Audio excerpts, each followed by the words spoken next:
Dito pa rin tayo sa downtown, up street. Ayan.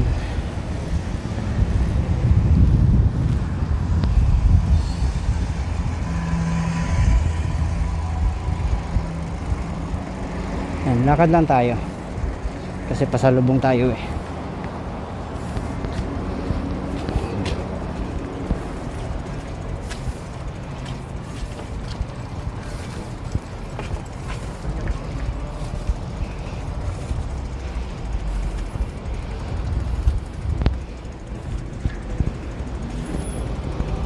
Ayan.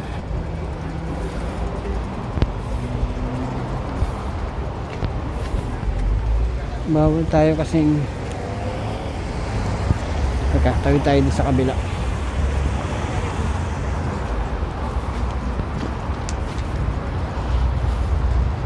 Gusto ko kasi makita niyo yung pinakasentro ng downtown.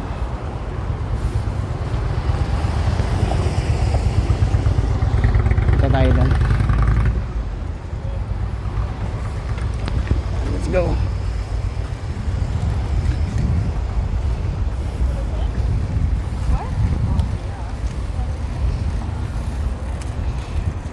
Ayan. Itong nasa kaliwa ko, Confederation Mall yan. Confederation Mall to.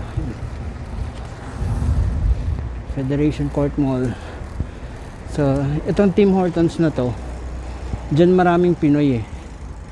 Kumbaga, parang pagdating nila dito, dyan sila pumipesto sa taas ng I mean, yan yung dyan sila temporarily tumitira sa taas ng Tim Hortons na yan. Lahat ng mga taga teams. Iikot ko kayo dito. Yeah.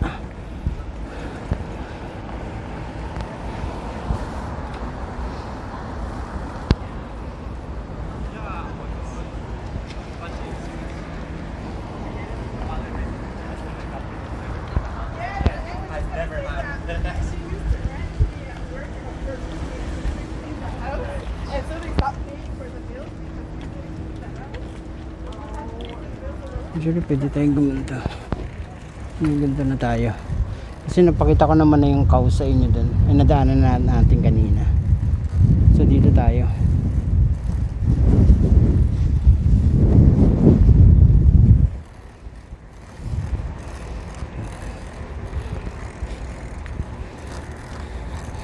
Sino yung pinakasentro ng downtown? Yung ano, may event yung sinarada nila.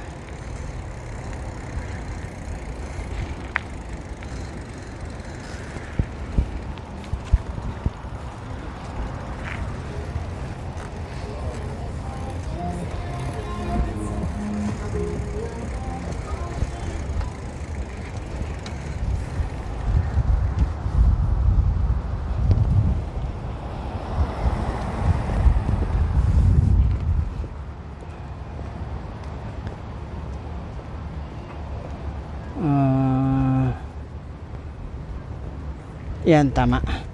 Kapag dumating kayo dito sa Canada, tapos may kasama nyo yung mga kids nyo, dyan yung kayo pupunta sa EAL.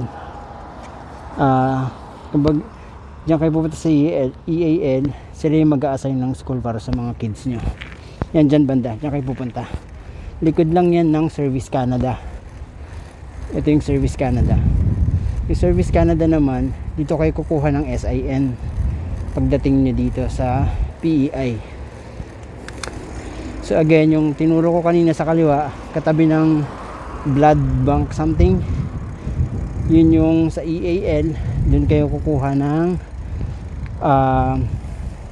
magpapasa ng details ng mga junakis nyo, and sila yung mag-a-assign ng school na kung saan malapit yung tinitirahan ninyo. Tapos ito naman yung Service Canada, ito sa kaliwa. Ayan, dyan kayo kukuha ng SIN. So isang diretso lang yan. Itong tinatahak natin, University Avenue. Tapos dediretso lang tayo.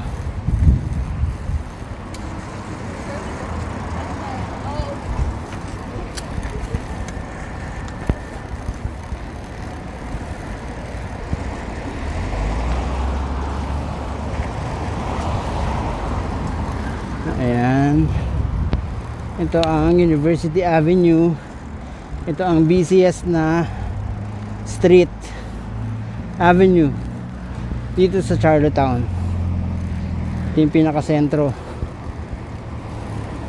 Dito dumadaan yung bus number 1 na sobrang blessed na mga nadadaanan ng bus number 1 kasi every 15 minutes yung kanilang schedule.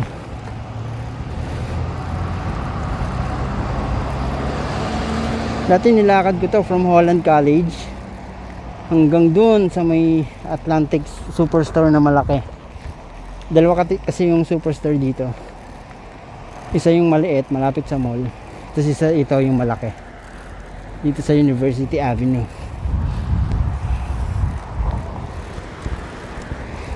Yan, ito ang itsura ng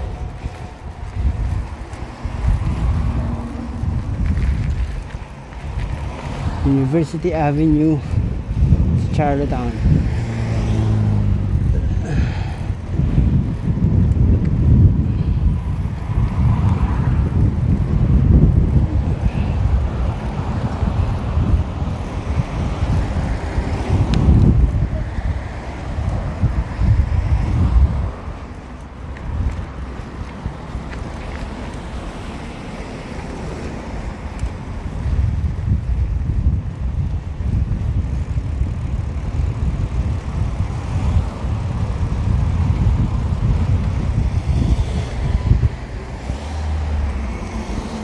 Ayan.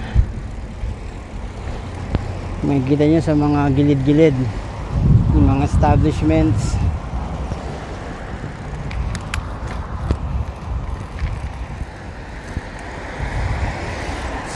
Spartan Athletic Products Limited. Sa kaliwa, apartment.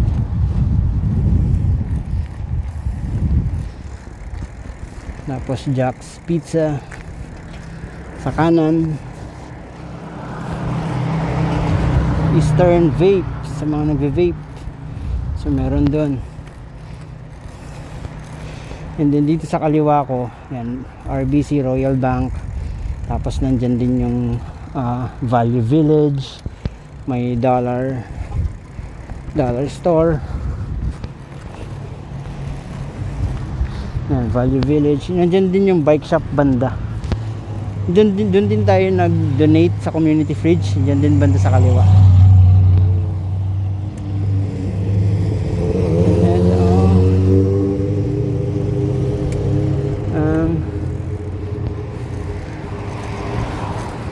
Swiss Chalet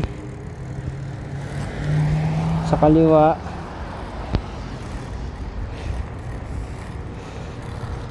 Harvey's.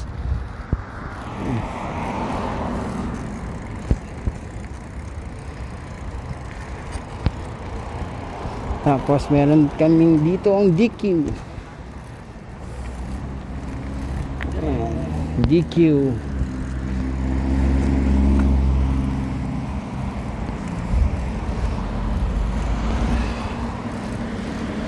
Ayan, ito ang itsura ng UAV dito sa Charlottetown. Tapos ito yung Ladner's Source for Sports. Ayan, sa kaliwa. Sa kanan meron dyang PriceSmart, tsaka Domino's Pizza sa kanan. Churchmate natin yung manager dyan sa Domino's, sa Sherwood Christian Church. Yan. Tapos yung fiancé niya sa Domino's, Buchanan Road naman siya, banda malapit sa mall. Yun, ito sa kanan natin, Sobeys Supermarket.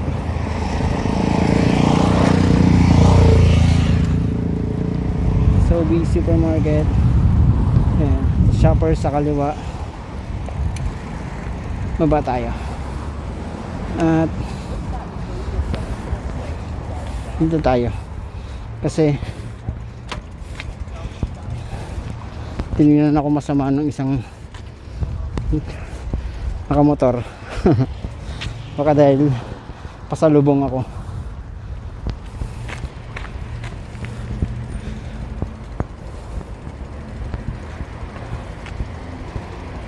Ayan. Let's go. Ito, Shoppers Drug Mart.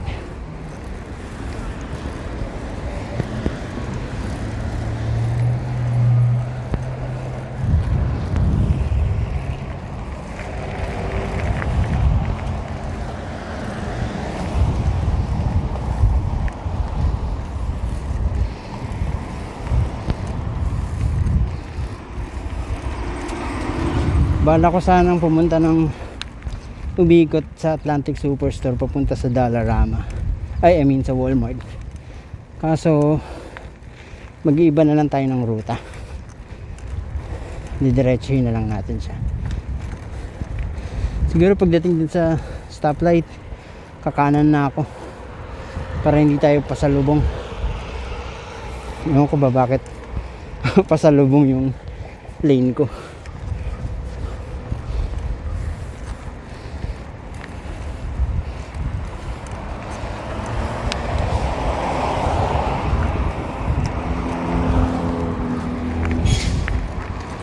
Hindi naman dito nakakatakot magbike kasi nagbibigay talaga sila ng space para sa'yo.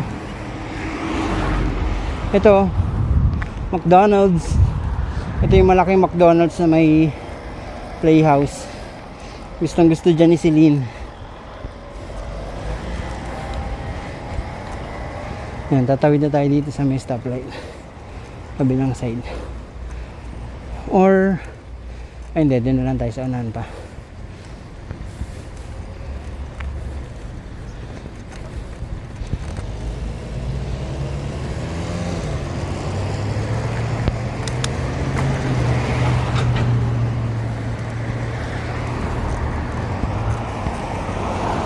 McDonald's and then KFC.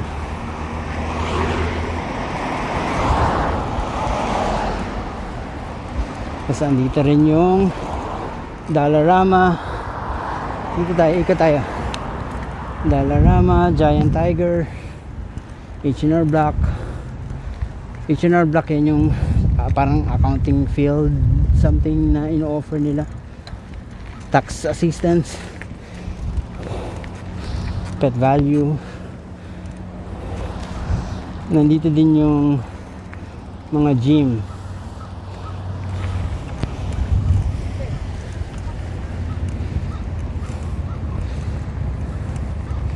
Dito sa unahan yung gym, Good Life.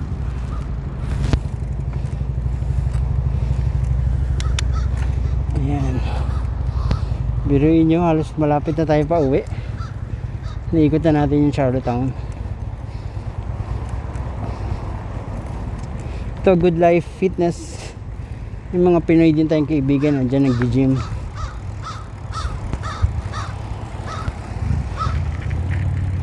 Wala pang time mag-gym and actually walang budget. Walang extra budget magpa-member. So dito tayo daan. Ito yung malaking Atlantic Superstore.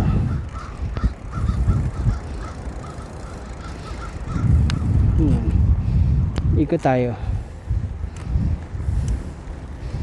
Ito yun. Indigo, parang National Bookstore yung Indigo sa kaliwa natin kanina, yung kanto. Tapos mayroong bulk barn. Ito kung bibili ka ng halimbawa asukal na tingi dyan kinikilo-kilo lang. Si ABC dyan nag-open ng account si Mrs. sa CIBC dyan. And let's go there. Dito tayo daan sa may Burger King banda. Okay, yeah. Tayo sa Burger King banda. Para malapit-lapit kante.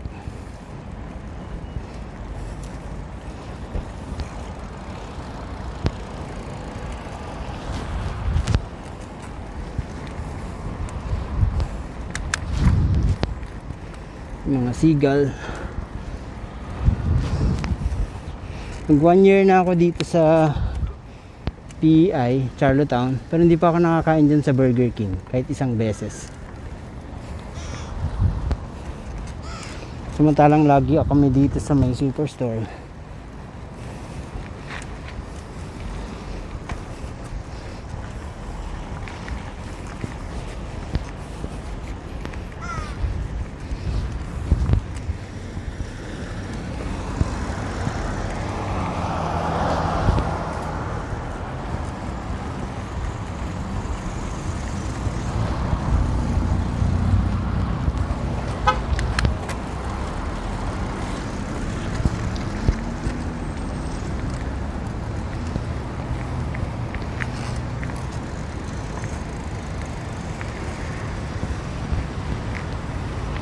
Tayo tayo sa kabila.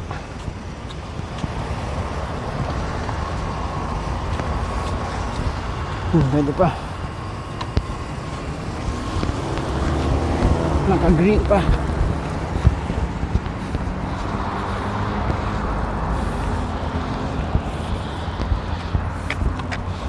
Yan, Blaze Pizza.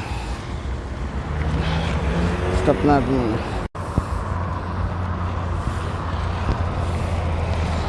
Ayan, dito pa rin tayo sa UAV. So medyo mabigat yung pedal dito.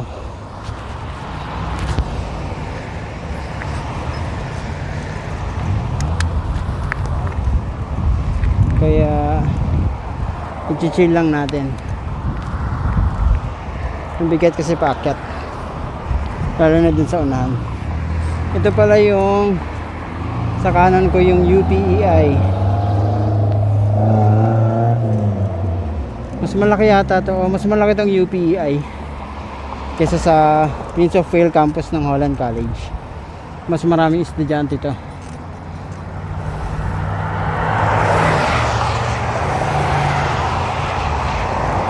Pero may mga kaklase ko na dati dito sa UPEI, nag-transfer sila sa Holland College.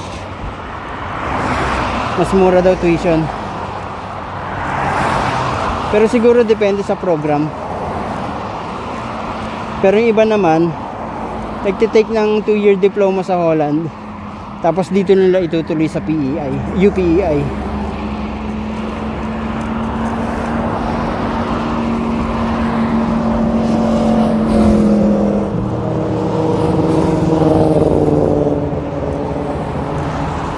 Ayan. Pupunta tayo ngayon sa mall. Tsaka di ba nadaanan na natin kanina yung Sobeys, tsaka yung malaking Atlantic Superstore. So dito sisilipin naman natin yung Walmart. Ito lang din yan sa unahan.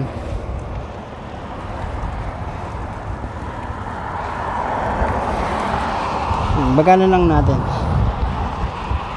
para hindi nakakapagod yung pedal. Sa magaan lang tayo na gear. Sa likod naman ito, merong daycare dyan eh.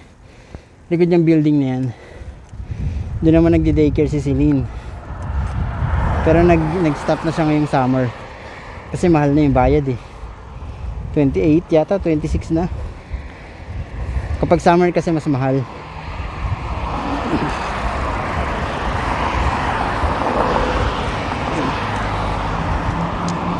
Pero nung during school year pa, may pasok pa, $6 lang per day.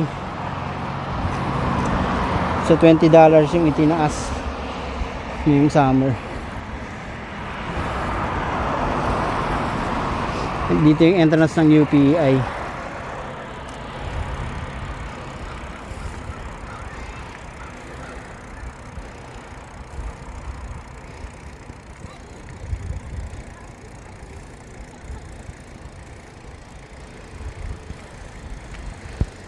Ayan.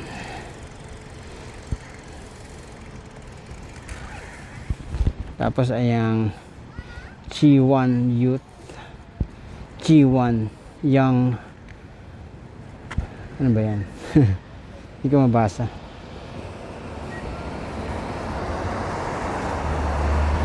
G1 Young Sports Center.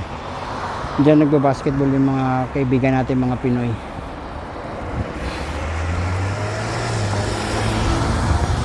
Yan dyan. G1 Young Sports Center. Diyan sila nagbabasketball. Eh, nakapaglaro na din ako dyan. Diyan nga ako kinapos ng hiningi. Tapos dinala ako sa ospital. Hindi pa ulit ako nakapag-basketball.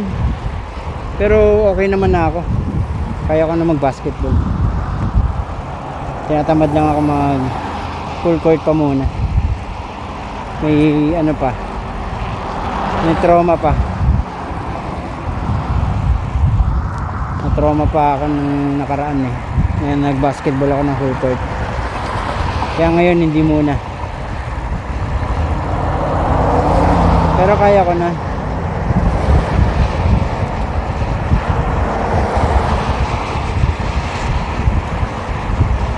So, may sariling lane yung bike ko.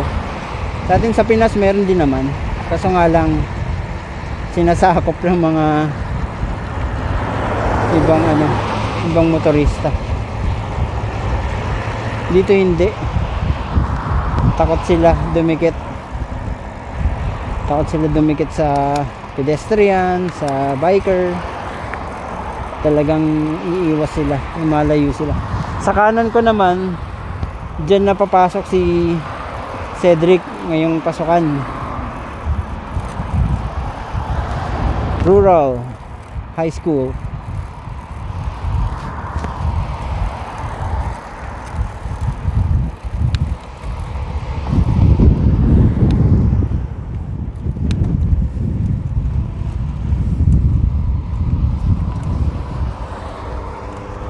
Tawid na tayo dito. Pwede naman na tayong tumawid dito.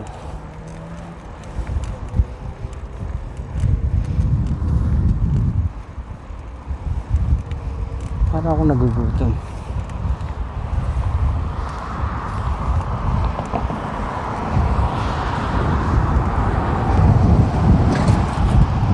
Diretso na lang tayo.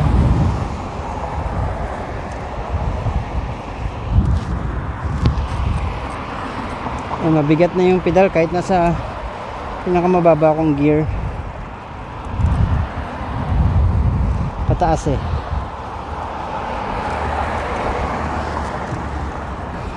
Kaya meron ditong Little Caesars, may A&W, and nandito na naman si Wendy's at si Tim's at Staples. Staples para siyang counterpart ng Best Buy. Ayan, mga gadgets, mga appliances din dyan.